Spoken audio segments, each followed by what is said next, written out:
Welcome everybody to IACC Food and Beverage Trends and Insight virtual facilitator-led discussion today. And I would like to take an opportunity to welcome my co-panelists, Ron Stoddard, Executive Chef of the Summit Conference Center in Chicago, and Murray Hall, Executive Chef for Dolce Hotels and Resorts, based at the Bank of Montreal Learning Centre just outside of Toronto in Ontario, and our mystery surprise bonus guest today and panelist, Tracy Struckrath from Thrive Meetings, who we've been able to jet in to this virtual meeting in between her sessions. And Tracy will be with us for 45 minutes. Thank you for joining us today, Tracy.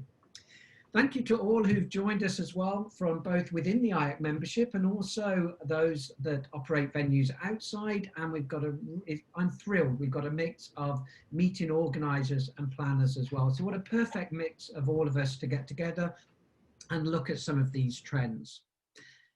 One of the first health warnings that I would like to give before we get into the devil of the detail is that one of our main objectives for this session is, rather than creating a session around trends that may or may not resonate to the return to meetings because of the environment that we are faced with at the moment, this is really embracing those trends and those insights that we feel were always there or have manifested themselves, and maybe they become less relevant or more relevant because of COVID. But this session, unashamedly, is not all about COVID. It's not all about the health and sanitation side of things. It's really about making sure that when we power out, and we will power out of this, we don't forget the things that we always knew were important.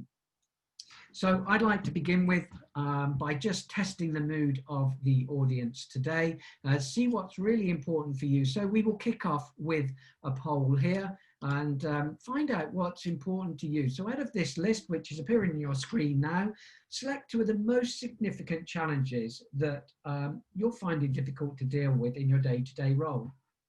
And some of those are very relevant to you as meeting organisers, if you're from that group.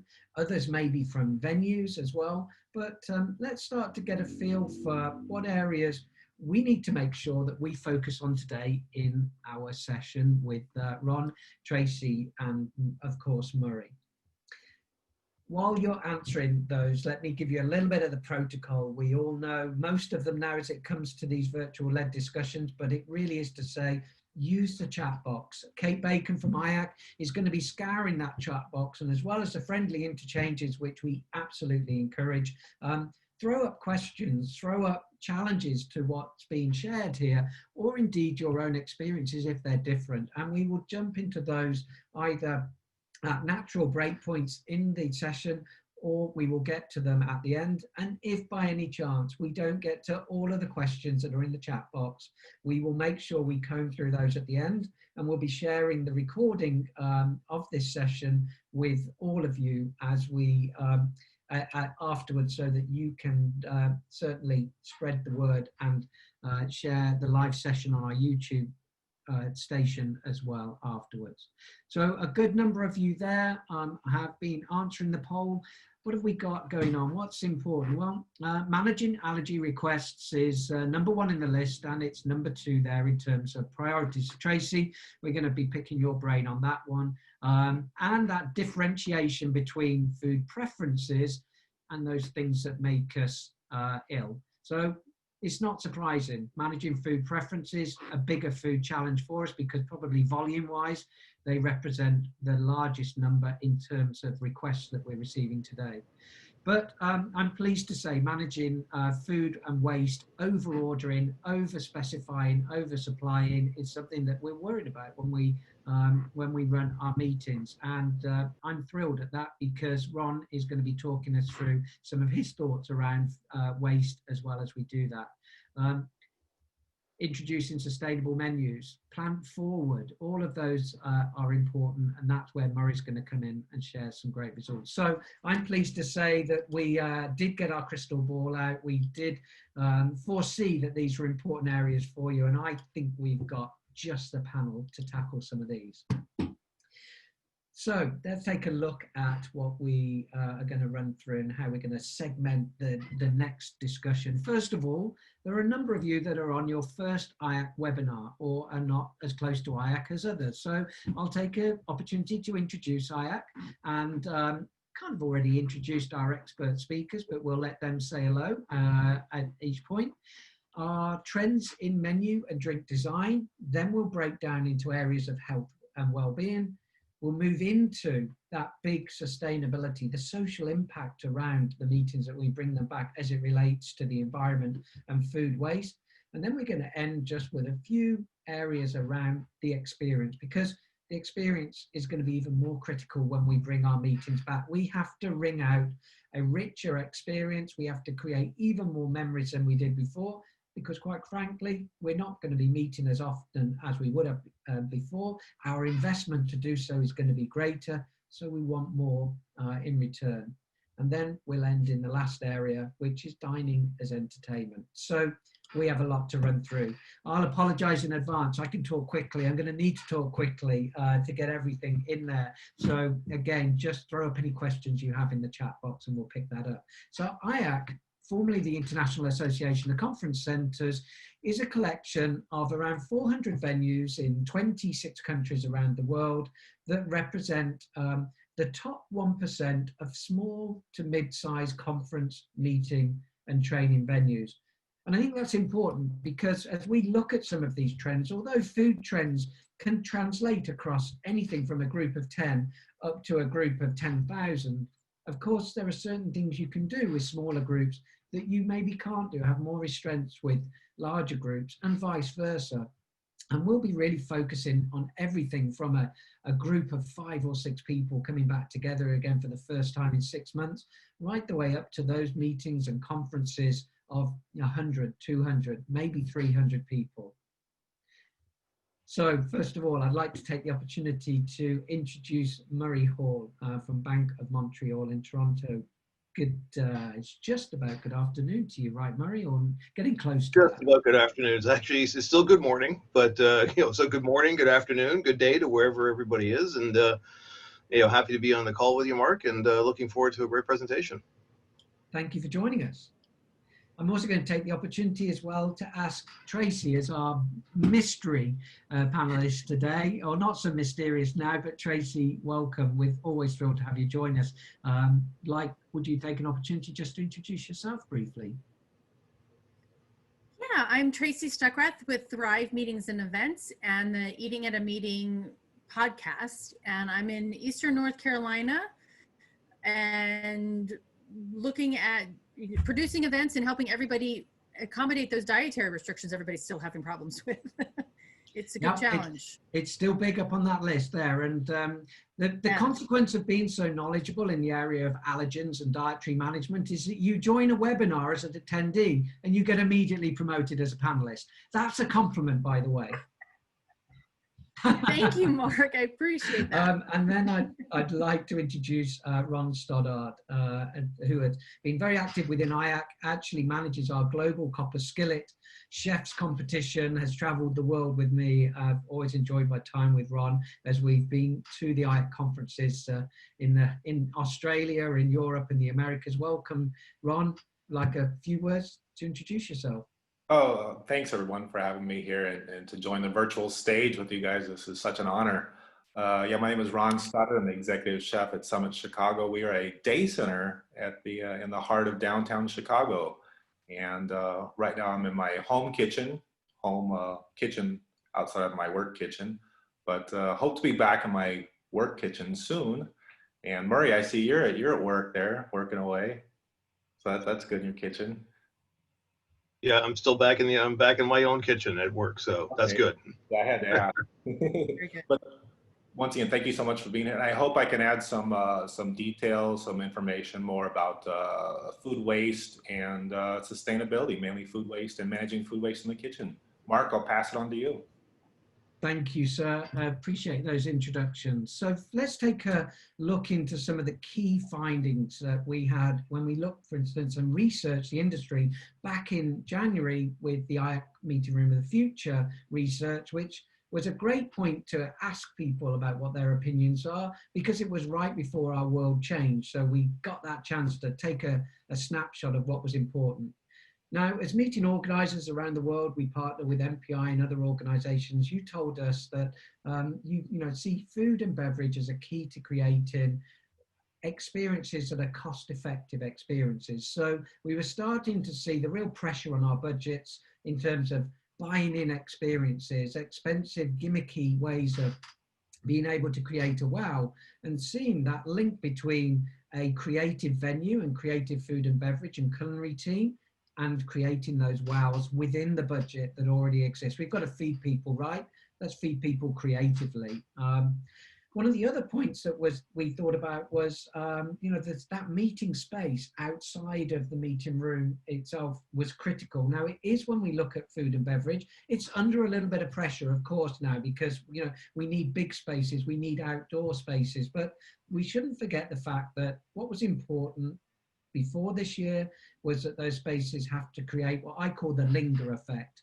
Quite simply, if that space is not encouraging people to hang about, whether it's for food, whether it's for refreshments, whether it's just to talk, we're missing a real opportunity there. And of course, our food and beverage service and the food and beverage that's available is critical to providing social spaces that people want to just hang out in.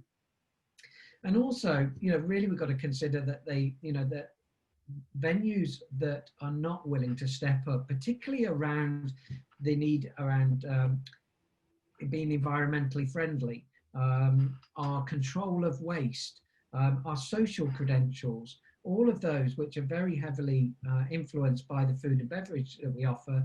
Meeting professionals told us at the beginning of this year, venues that have not got excellent credentials, they will be discounted on that basis alone. Whether they've got a great environment, whether their pricing is really good, they will not be considered. So something for those that are joining us today that are venue operators, if you're already doing it, shout about it. If you're not doing quite as much as you could, then now's the time to be redesigning and investing in that, ready for the recovery to take place. And the good news here, a big number, 78% of the venue operators believe that you should proactively promote health and well-being. And that's a big number. It's not a really big number, but it's a big number in relation to previous research where maybe venues generally in the business events industry thought it was the role of the client, the meeting organizer, to say what they wanted and we would serve. Tell us what you want and we will do it. That's honourable in its own right because of the flexibility, but it doesn't help the meetings organiser that would actually like to share the load between the venue and themselves in terms of coming up with the good ideas. They shouldn't all come from the meeting organiser.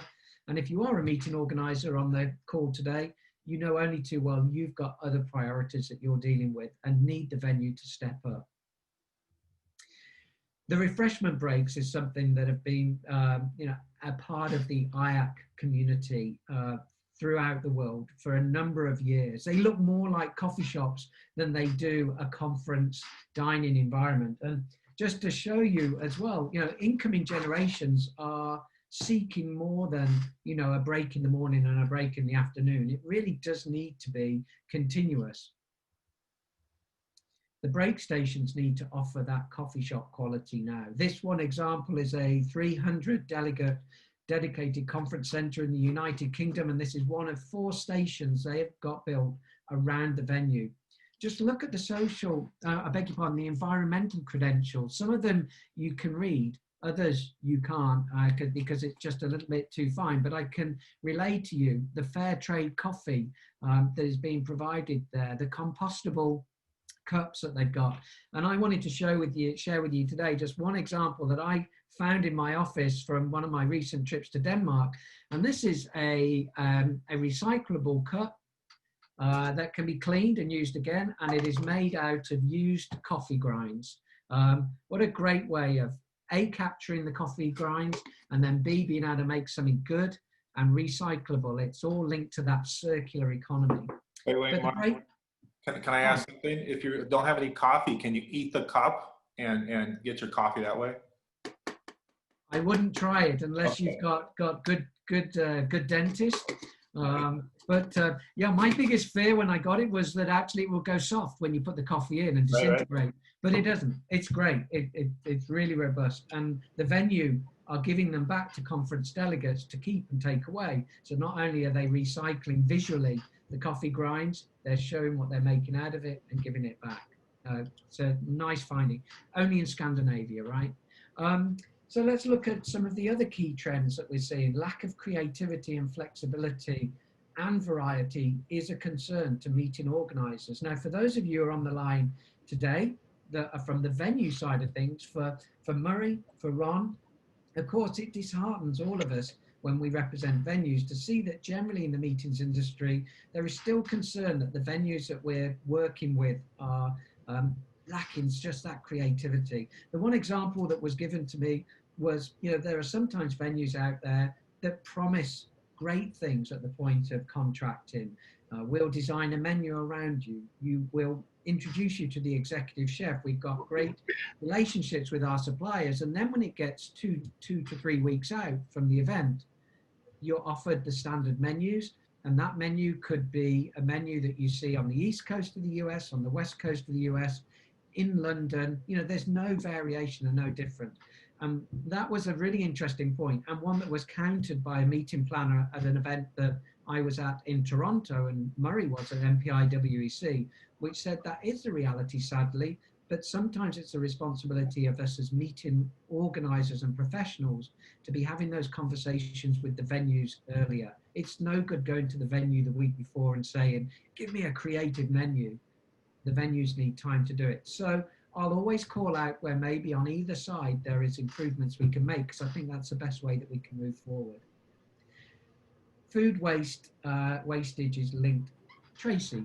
I was going to say, hey, Mark, and doing it earlier also helps you design menus around dietary needs. And Murray, you and I have talked about this too, is like building that menu with dietary needs already in consideration and then adding on to them with things that, some of the people can't eat.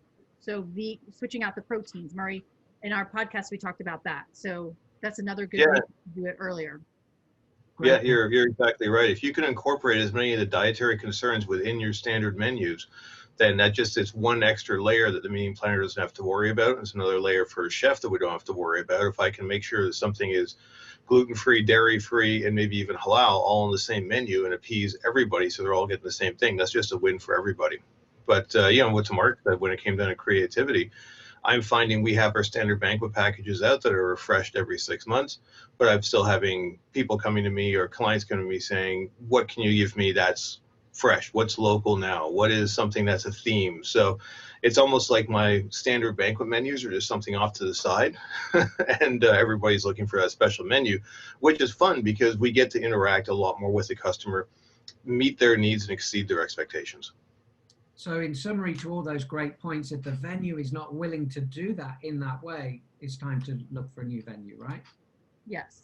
Okay. Yeah, this one I'm going to skirt across really quickly because Ron's going to be talking about it. But again, remember, this is meeting organizers showing their concern to us that food wastage is maybe linked to this concept of minimum food and beverage rates, which is particularly prevalent in the US and in other parts of the world where sometimes we encourage the over-ordering of food to get to a minimum rate. If we've got to pay it, we might as well order it. Well, that can fly in the face of ordering responsibly. So that's something for us to think about in that next section. An increase in developing non-alcoholic beverage experiences. The incoming generations don't want everything to be alcohol-based. Neither do they want their whole evening to be just about meeting in the bar. And when it comes to nutritional signage, allergen signage, we've seen some good stats in the 2020 Meeting Room of the Future report, but still some key differences around that. And Tracy will definitely have an opinion on the difference between following protocol and training and developing staff. So let's take a look at managing dietary needs. 88% of meeting professionals asked the question said they're confident that venues will deliver against their needs. And that's good news. I feel heartened by that. I feel that the dial is going in the right direction. You know, having that confidence is really important. Venues charging a premium for special dietary needs were in the minority and generally not looked upon as being really accommodating people's needs. So if you're a venue operator charging supplements for you know, accommodating special dietary needs, that's something for you to think about. Now, Tracy, you might have a view on that in relation to whether there is a line in which you cross in terms of you know, accommodating some needs, but then if they become really special and they are, you know, more for personal preferences, maybe that becomes something that you consider differently.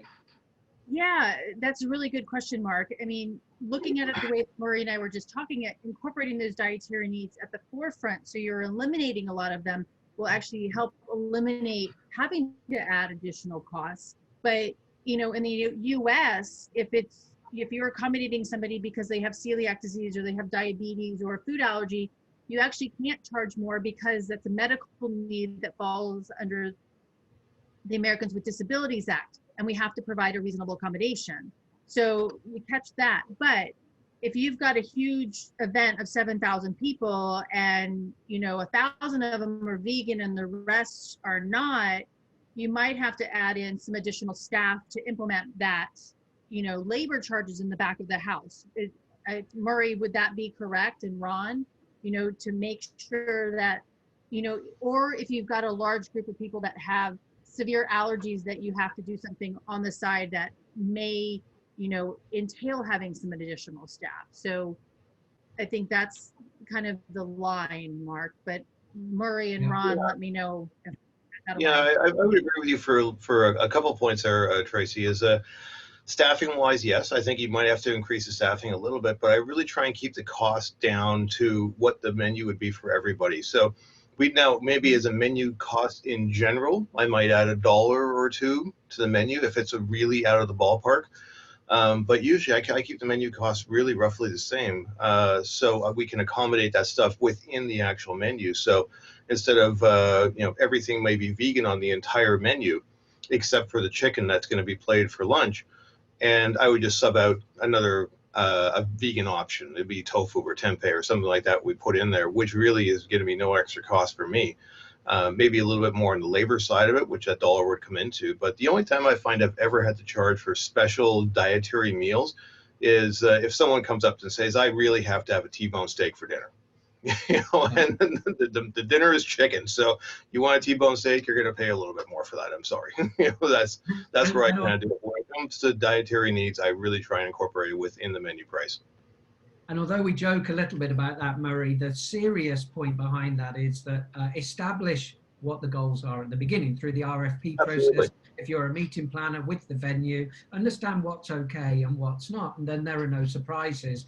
So it's all about, and then designing and building the menus around making everything as inclusive as possible reduces the variances outside of that. The last point, thank you both, they were really good points. The last point as well, 46% of meeting professionals consider a venue's sustainability credentials. We expect that to rise even further post-COVID because at home, we've all become very good at realizing the impact that we have on the environment because the size of our trash cans and the amount of stuff that's in it. We were kind of hidden from that when we ate out so often and we were at the office all day. Now we're seeing the impact of a family, you know, of what they can create in terms of waste and thinking about and caring a lot more about that. So let's take a look now at some of those trends in food and beverage design, which is really important. My friend Mariella McIlrath from the Events Industry Council came up with a great way to floss, which was thinking about event design, you know, make it fair, make it, you know, make it local, organic, seasonable, make it smart, as in brain friendly. That's what business events are all about, keeping us on our toes throughout the day. And of course, making it safe now, which is a great acronym. I encourage anybody that wants to get deeper into these sort of areas, do look at the great resources that Events Industry Council have got at their disposal and the work that Mariella and the sustainability team do within that center. One of the questions we asked as well, is it possible to avoid higher costs when sourcing locally? Again, I'm going to defer to my colleagues, Ron and Murray, who know about costing a menu far better than I do. But when asked the question, do you feel that there is substantially higher costs in serving locally sourced and organic foods? Remember, this now was asked of the venue operators. 67% said yes. 18% said no, 15% were unsure. So I'm going to challenge Ron now and Murray. Is it really that big a number, or are there ways that we can be more local in our sourcing? Can we take a different approach to achieving that without equaling a higher cost? Well, I think you just have to really look at what you're ordering and seeing the items that are in peak as far as produce of the season. Like strawberries, if you buy them at the peak, right when they're produced, they're fairly inexpensive. And when they aren't expensive, the quality is really good. When the produce goes to a higher cost, when the quality goes down, so just stay with items that are season is your best way to go. I know for us here in the Midwest in Chicago, strawberries, asparagus, we have a 2-week window. That's it. If we want to stick solely to sourcing locally. And then when you talk about organic foods are going to cost more money. I mean, that organic half and half and milk is more expensive, but we try and balance it out. And also food waste. There you go. Just don't waste it. Thank you for that. Yeah, you got some good points there, Ron. When it comes down to, I think when it comes down to locally sourcing items in general, we got to step beyond produce. Because Ron, you're pretty much in the same environment as I am. We're going to have snow coming down in the next month, and nothing grows in snow. So we have to look at other venues. So I really kind of reach out to my farmers markets, my local meat vendors, and see if I can get some nice artisanal products that are prepared locally. Even we have a great artisanal bakery we use that really works out nicely for covering and ticking off a lot of boxes if someone is looking for something local. So you step outside of produce, especially in the months that it really doesn't make financial sense to. And one of the points on here, one of the 4 points on lowering our carbon footprint to think about as meeting organisers and venues is, avoiding that air freighted food. Again, recently we were hit in the early stages in the spring with certain food types disappearing from our shelves. It's just a reminder, I think, for all of us on anything that disappeared because of, a non-availability. Means that it probably took quite a lot for it to get to that shelf. So we need to think that through. You mentioned seasonal and regional. The other one as well is interesting because I think for some, the smaller portions of better quality really resonate. For others, when it's just smaller portions on its own and you don't necessarily translate that to better quality, you think that actually, you're penny pinching and the venues are only recommending it because they don't want, they want to save on food costs. But if you can switch that around and go for quality over quantity and give that reassurance through your menu design, that's something I'm sure meeting organisers would embrace. I certainly would. So now we're going to get into the area just right before we lose Tracy, because I know we're coming up to 1:45. But Tracy, if we don't train 21% of our staff on managing allergens, which is what this stat is telling us. Again, this is venue operators around the world. First, tell us what's the difference between training and following protocol, and should we be concerned or delighted that only 21% don't seem to have undertaken formal training? That only 21% have not taken under formal training? Correct. Okay. Oh, that have undertaken. I beg your pardon. That was my bad. Yeah, we definitely need to do the training on it and have protocols at the same time. Because the risk is there. I mean, I'm sorry, I got so many ideas in my head to say, but when you get a server, we've all experienced getting a server that looks at you with deers in a headlight, when you say, oh, I need a vegan dish, or our friend Jim Spellows, who's like, I'm vegan. And they're like, here's your scallops. And, you know, so understanding that, and not that that's a food allergy risk, but it is a risk on lack of new business, because is he going to trust you to come back? So the more training that we can put in place through, you know, around food allergens and different dietary restrictions. And Murray Vegan is huge right now. More and more people are going that vegan route and understanding what that means. Because there are people like, is honey vegan, is honey not? But with the servers and our staff being the front facing to our customers, the diners, if they don't understand what they're explaining and what they're serving, that looks bad on the overall property and the event. So I think it's a risk business-wise as well as, you know, physical harm.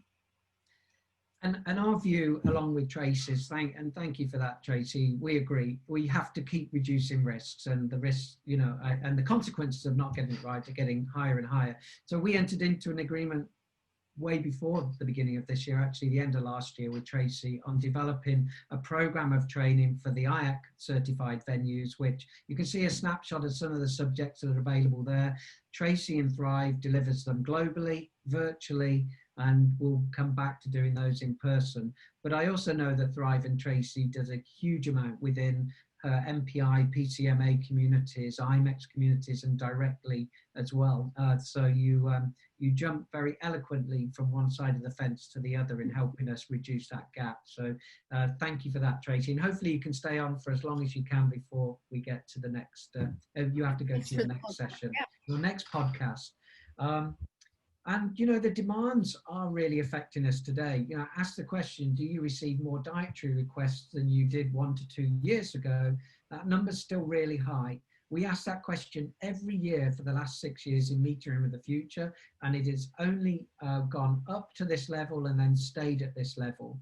So, you know, 80% year after year, this is not going away. It is, you know, we're asking more and more of ourselves as we do that.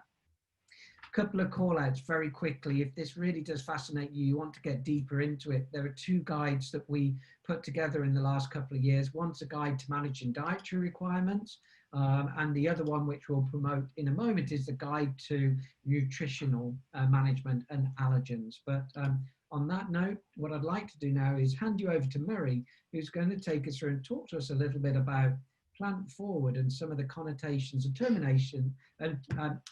determinations around those. Excellent. Thank you very much, Mark. The slides we're going to see now, I was actually last year with the Wyndham Hotel and Resort chefs. We went to CIA in Napa Valley, and they really did a great job in explaining what Plant Forward is to us as chefs, and really how do we communicate that back to the customer.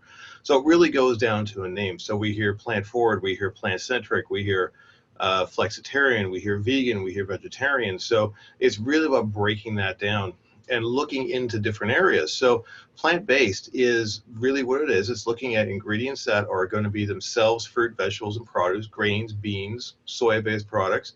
But it also has a bigger, larger umbrella. So it can encompass vegan and vegetarian diets. And it also is a little bit different from kind of Plant Forward, where it may be someone more shifting towards Plant Forward. But this is the one I find I'm seeing a lot more right now in the industry, is flexitarian coming up. And there's 2 different ways I've been looking at researching this. This one is this is the one I like the most.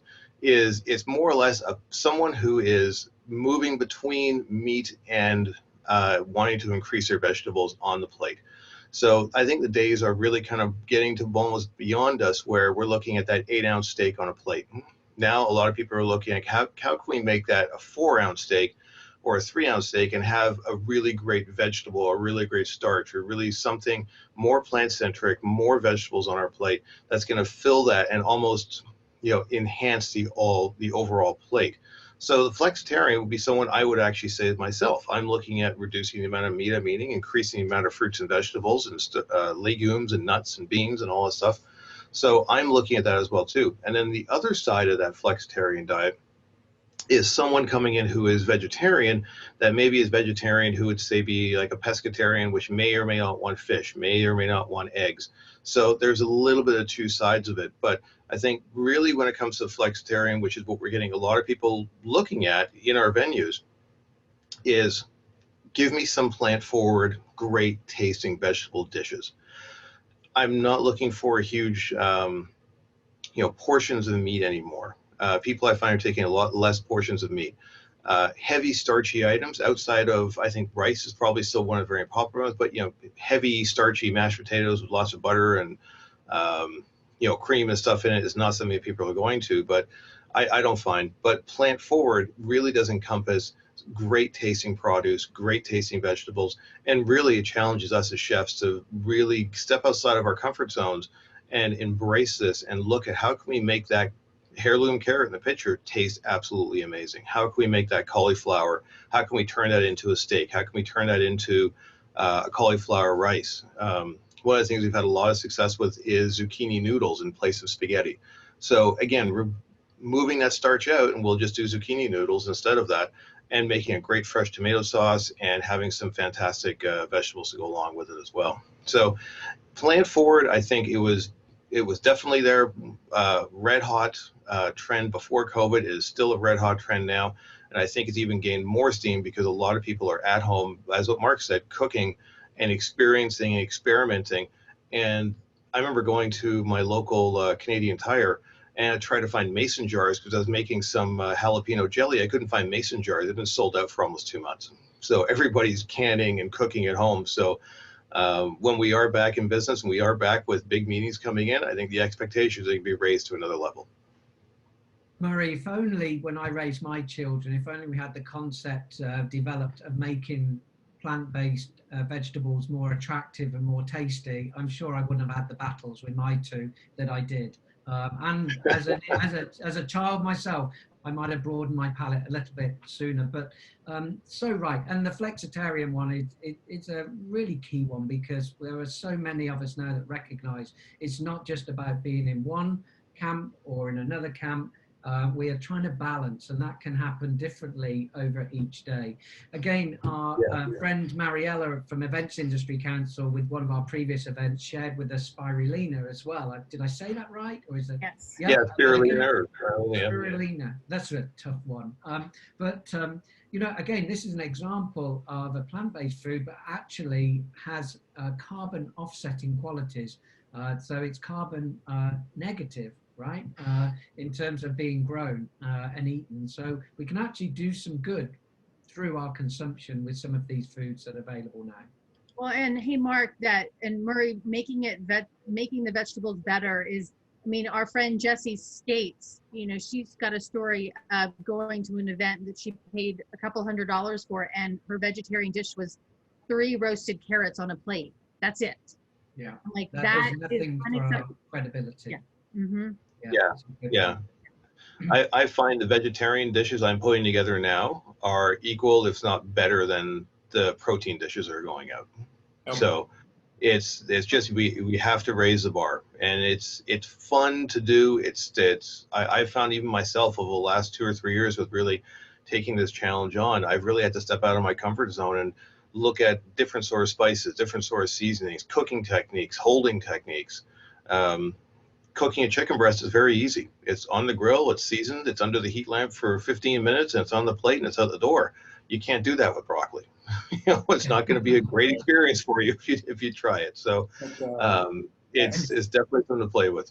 I do have a question, or maybe Tracy or Murray. What about Beyond Meat, Impossible Burger, stuff like that? Do you guys like that? Murray, do you like cooking with that product? I'll be honest with you, Ron. I've played with it a little bit. I do honestly like the product, but I find the price coming into me on it is it's very cost inhibitive to me. It's when one Beyond Meat burger costs me my cost $4, it really kind of throws the menu like way out. So we've been making a lot of our own stuff in-house, actually. We've been doing a lot of red lentils and mushrooms, and we make a great a mushroom bulgur wheat vegan meatball. So I've looked at their concept and what they've been using and tried to put my own spin on it to kind of save a bit of money. And Tracy, what do you think about it? I know you have an opinion. It wasn't my favorite to eat, and I mean I'm a flexitarian, so I will eat a burger, and I think it's more of that, it's reaching that flexitarian person who is trying to eat more plant-based, and doing that, but it's just got as many calories and as much, fat in it as a regular hamburger does. So it depends on who you're trying It's to almost feed. like that. What do they call it? The Frankenstein food, the Franco food. A little Yeah, I bit. have mixed feelings. And there's some ingredients that you can't read. Yeah. So that's another Yeah, challenge. I was just curious what you guys thought. Sorry, Mark. Yeah. Sidetrack. Not at all. Great discussion, very relevant to the conversation we're talking on plan forward, and we saw it being worked within our own copper skillets last year and at our own conference. So very, very good point. Would have been a part of our event in Dallas earlier this year. But perfect segue, because we've got you warmed up, Ron, to be able to take us into the next section. And Tracy, great that you could join us. Bye for now. Thanks, guys. See you next later. time. Hi, Tracy. Bye. Ron, talk us through food waste then, because we know it's important now. We've mentioned it a number of times in the session so far. Give us some tips and opinions on this, and tell me when to move through the slides if I get it wrong, or back.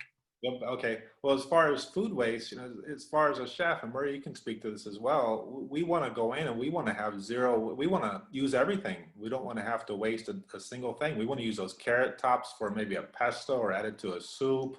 Cilantro stems, you can use it for your curry or something, So I love this. What's it? $7 for every $1 spent reducing food waste. That's just an amazing number. And if we post that number in the kitchen and post it in the facility, back of the house, that's going to inspire our cooks, our chefs to really, use everything. I just want to start with the front of the house as far as food waste. Obviously, the simplest thing is accurate food count, guest count, prior to and day of event. Different styles of menus also. A buffet menu, are we going to get back to buffet menus? I'm not really sure, but I have seen buffet menus where people are there doling out the food. Are those the best way to minimize waste? Not so much, those are wasteful menus.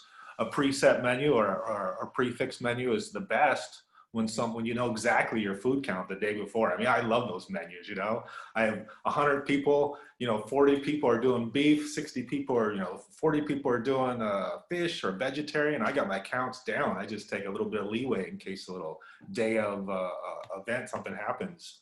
The chef attended stations, those are easy to control your portions. You have your raw ingredients out, people come up to you, you make the food, dish it out to them. Go low on production count, be ready to cook all the minutes. Sometimes it's okay to kind of run low on food, but make sure you let the guests know, we're cooking some more food. We're going to be with you in a couple minutes. People don't mind it, what's another? Quality over quantity. Do we have to have a deli platter all the time, or those cakes and pies out? We don't need that stuff. Let's just focus on quality food, and let's make sure we put food out there that all the guests, all the delegates are eating every single portion. Let's not put out, Murray, you could talk to this too, what's things we're not using anymore? Chopped liver, terrines, you mentioned lots of vegetables, less meat. That just makes a much better a menu. Yeah, absolutely, Ron. I mean, the one thing I always remember, way back to my apprentice days was making vegetable carvings and carving out little cucumbers and peppers and fans and, little crowns out of carrots and carrot flowers and mushroom flowers, and all that stuff just wound up going in the garbage. Yeah. It was just complete waste, and it just went to the garbage. But that was something we spent hours doing, and then it just went to the garbage afterwards. So it's nice that we avoided all that kind of stuff. But a lot of the points down here make absolute sense. I've even found that I've had certain meeting planners come to me and say, what is your standard for food? What are you doing with the leftover food and the wasted food that's going to be off my conference? And I want to know what you're doing with it, where it's going to go. And we were lucky enough to find a couple places locally that we can donate food to, be it food banks, or one was it's called Red Robins or something, it's a volunteer group will pick up food and take it to different sort of hospices and women's shelters. And so there's a lot of things out there that we can donate the leftover food to. I mean, a lot of my leftovers wind up going to our own internal associates. So like they have the food there. But then we also have a really good composting program with with our local waste suppliers So those pineapple tops and the melon skins and all that kind of stuff goes into a local composting area, which goes straight out to the farmers. So there are different venues that we can put that waste into. You're right. Well, as far as There's a going couple of okay. different. Go ahead, Mark. Oh, sorry, just two observations from what you said. A couple of different thoughts flowed through my mind as you were describing them, and I'm not sure if they already exist. Somebody, I'm sure, has thought about it. But for meeting professionals, maybe we don't understand on the customer side what percentage waste there may be difference between one style of service and another. If I'm looking at a menu in terms of nutritional value, I know how much as a percentage has got that much amount of fat versus that dish, you know, that standard packaging there in the supermarket. But if I knew that a certain service standard had only a 9% average wastage, as opposed to something that had a 30% average wastage, and one of my objectives is to reduce our waste for our event, that would help me make a decision, but I just don't know that it exists today. It's interesting as you were thinking about the impact of different styles. Right. And then, as far as back of the house, portion control, overcooked vegetables, overcooked meats. If you have a roast and you cook it beyond medium rare and you go to medium well, it starts to lose moisture and loses volume. So your turkey breast, you're overcooking your turkey breast. For one, people aren't going to eat it. Number two, it starts to lose volume. It's dry. And we could do vegetables the same way. I get some nice beets or some broccoli and I overcook it. I got to throw that stuff in the trash. So that's really bad. I thought you were talking about my mother-in-law's average Christmas Day luncheon there for a minute. I thought, I'm sure I haven't taken Ron to meet her. So let's keep moving through. I know we're coming, we have got probably 10 to 15 minutes left, less than that, it's 5 or 6 minutes left. Again, I'm going to make reference, Ron, some really good points around food waste. And I think it's responsibility of the venues and also us as meeting professionals to be really caring and doing stuff around this. But I will, again, just draw some sort of comparisons to the work that's happening outside of IACC in this area, because there is definitely a lot more that we can learn. Thank you to you for, and to Murray for the interjections around that. There are many more that we can share in these very simple slides that we will do after the session as well. And we need more open discussion. How can we improve our events' carbon footprint, and how can we support safe and inclusive food service at the business events when we bring them in? Now's our time to set out our stall into regards to what we want to see. Online, there's some great resources. If we have no clue, how to measure the water that our event is creating, or the menu that we are designing for our event is having an impact, watercalculator.org is a great sign. And it goes beyond just our personal interest here. Many organizations now are saying that venues need to have these credentials. So the venues need to be able to share the information. And as meeting organizers, we need to be able to put this information into the attendee apps, part of our marketing of the event itself, because, our attendees quite often are part of an environment and a venue who've got great philosophies in place, have thought about these things, but they're just not telling the attendee. It's kind of being washed over them. So there are really lots of areas that are important. Now, I said this section was not about sort of COVID-19 planning. However, it would be remiss of me just to link those trends in terms of what we're seeing to some of the styles that will be prevalent in the coming weeks and months. Bento box meals, the creativity around packaging, individually packaging meals, everything from breakfast, lunch and dinner through to even break stations being pre-packaged. The creativity around those is something that we're starting to see really manifest itself, and we expect a lot more creativity. The one thing we can't change is the box. So what we put in it and how we present it, we certainly can. Some of the other return to meetings, the changes in style have been, instead of putting people on small tables of 2 or even 4 from a social distancing perspective, let's get everybody onto long trestle tables, but make sure the distancing is in place between them, because they still want that sense of being together. Being on a table of 2 when your meeting is for 20 the feedback that we've had from venues is that that's not really cutting it. And of course, the commodity of having outdoor spaces have just become incredibly valuable, whether it's from a perceived health and safety perspective or whether it's reality. We're not here to comment on that.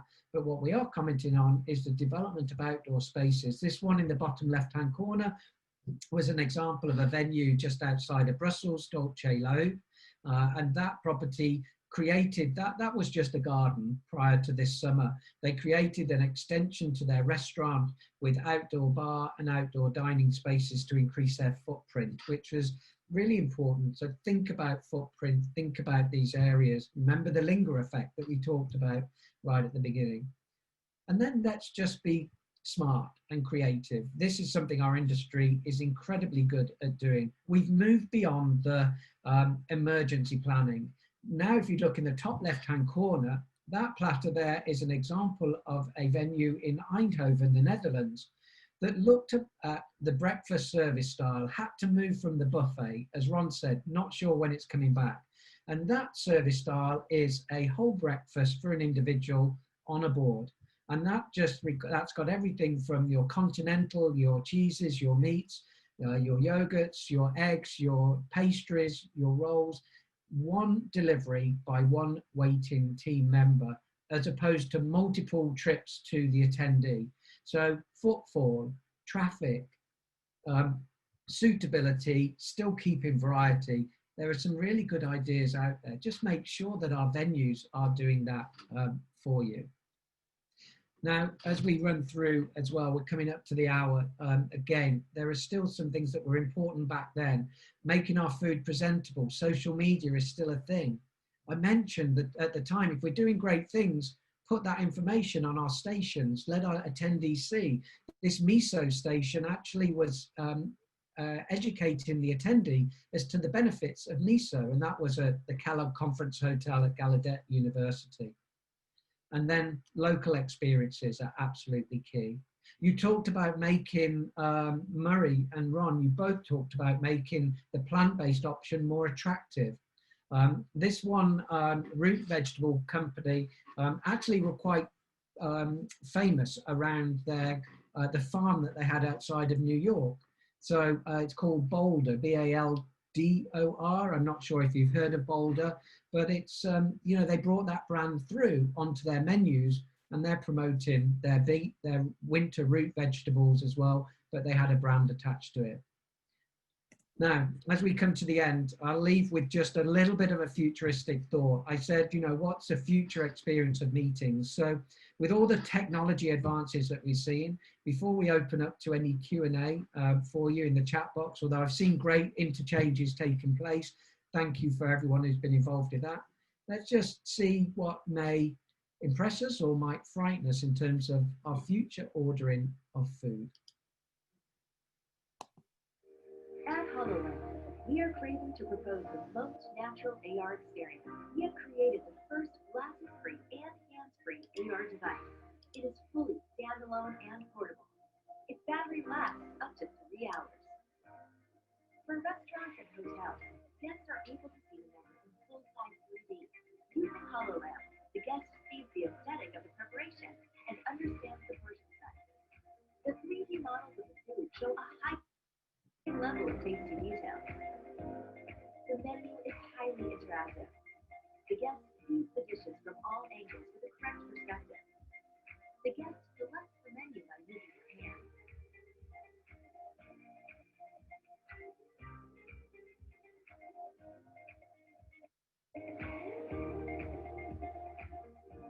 The system detects the presence of the user.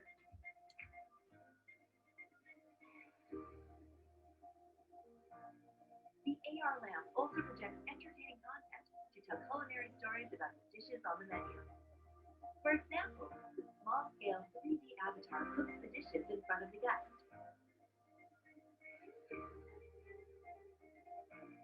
The avatar can be the mascot of the restaurant brand. These stories make the culinary experience more exciting and boost brand perception.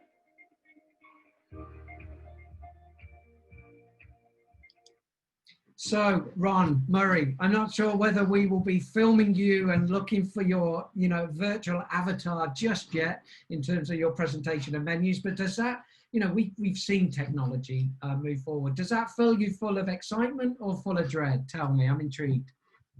I honestly think it's just it's a good piece of fun, really. I think it's interactive for the diner. It's going to be some fun. It's going to be some talking points. Guaranteed some Instagram moments right there.